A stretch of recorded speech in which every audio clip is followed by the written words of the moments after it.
there is a variance between the promised and pledged support and how quickly these things arrive here in Ukraine.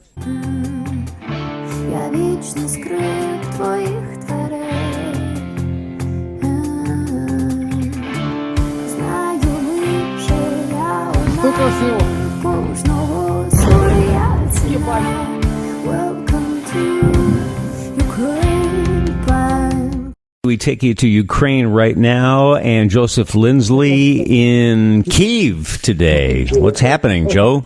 Bob, good afternoon. Hello from Kyiv. It's the Ides of March, which according to Shakespeare is an ominous day, the day when Julius Caesar was killed. But here in Kyiv, it's a beautiful blue sky, sunny day. I took the morning train in from Kharkiv. And, taking the train anytime is a time to reflect, but especially in the war.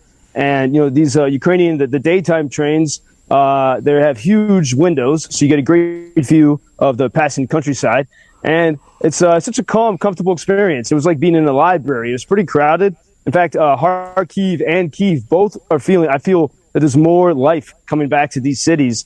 And on the train, people are very, it's almost silent. People are reading books. They're resting, probably like me, thinking about, what does it mean to live life in war? Is this the middle? Is this the beginning? Is this near the end?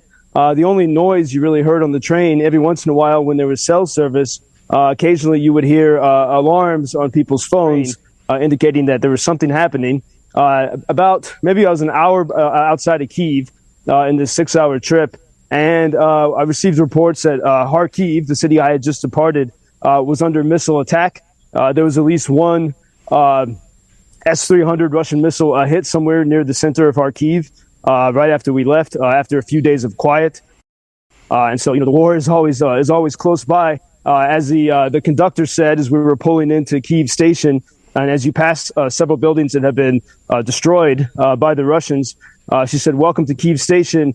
Onward to victory, quickly." And so the war is always part of life and conversation here. I've been showing around a YouTuber from Colombia. He came here to understand the reality of the war. And, a few times he asked me, can we go places where people don't talk about the war?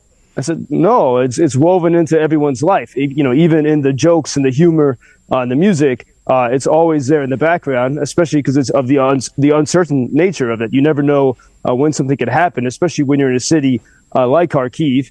And Bob, as I travel Ukraine in the wartime, this is the largest country in Europe. Before the war, it was 40 million people. And you feel like you're traveling a big village because you see people, everywhere you go. And everyone is working for victory in different capacities. So I get to Kyiv, which is, before the war, the 7th largest city in Europe. There's a lot of traffic. You don't complain about traffic now because it's a sign of life coming back in some way. And I went into a cafe. I was approaching a cafe with all of my bulletproof vest and helmet and the YouTube colleague. And the owners of the cafe come running out to greet me. They're parents of my friend Ashot.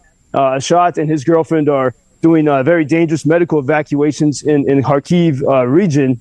And here I am in Kyiv, several hundred miles away, and greeted here in the cafe. And then a friend of mine from the city of Nikopol, many hundreds of miles to the south, that city that gets shelled by the Russians every day and night, comes into the cafe. And you sort of feel like you're some kind of weird dream or reality show. Because day by day, as everyone goes about their work for victory, you run into all the friends and people you've met along the way.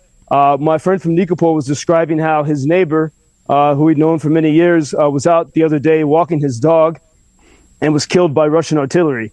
And so even amid, as friends are catching up and sharing jokes and stories, there's always the bad news, underneath everything. And then meanwhile, I enjoyed an amazing Armenian Ukrainian cuisine at this cafe, Art 52. Another, probably my 5th bowl of borscht of the week. The food, energy to keep going. Every borscht is a little bit different. And then I had this note as I was just finishing lunch from a girl in Lviv, and she was talking about the funeral of one of the warriors I mentioned, the young Dmitro. He was 27 years old, and she wrote these words. There was a church full of people. The church was full of people, and so was the square outside of the church and across the street.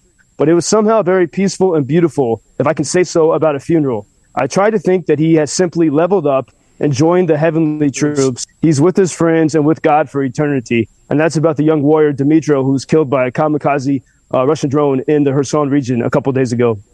So interesting to get those human interest stories behind the headlines from you, Joe. And as our listeners know, you're not only an outstanding journalist and student of world history, but your understanding of geopolitics is second to none.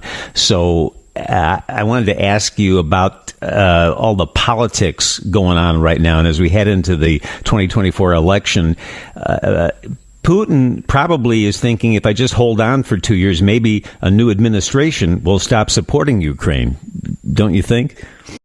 I think that there's that element, and then even this is as I mentioned yesterday, the chairman of the House Foreign Affairs Committee, Representative Michael McCall from Texas. I quote him again because he's an unusual voice here. He said that that the Biden administration is moving too slowly in getting support weapons to Ukraine.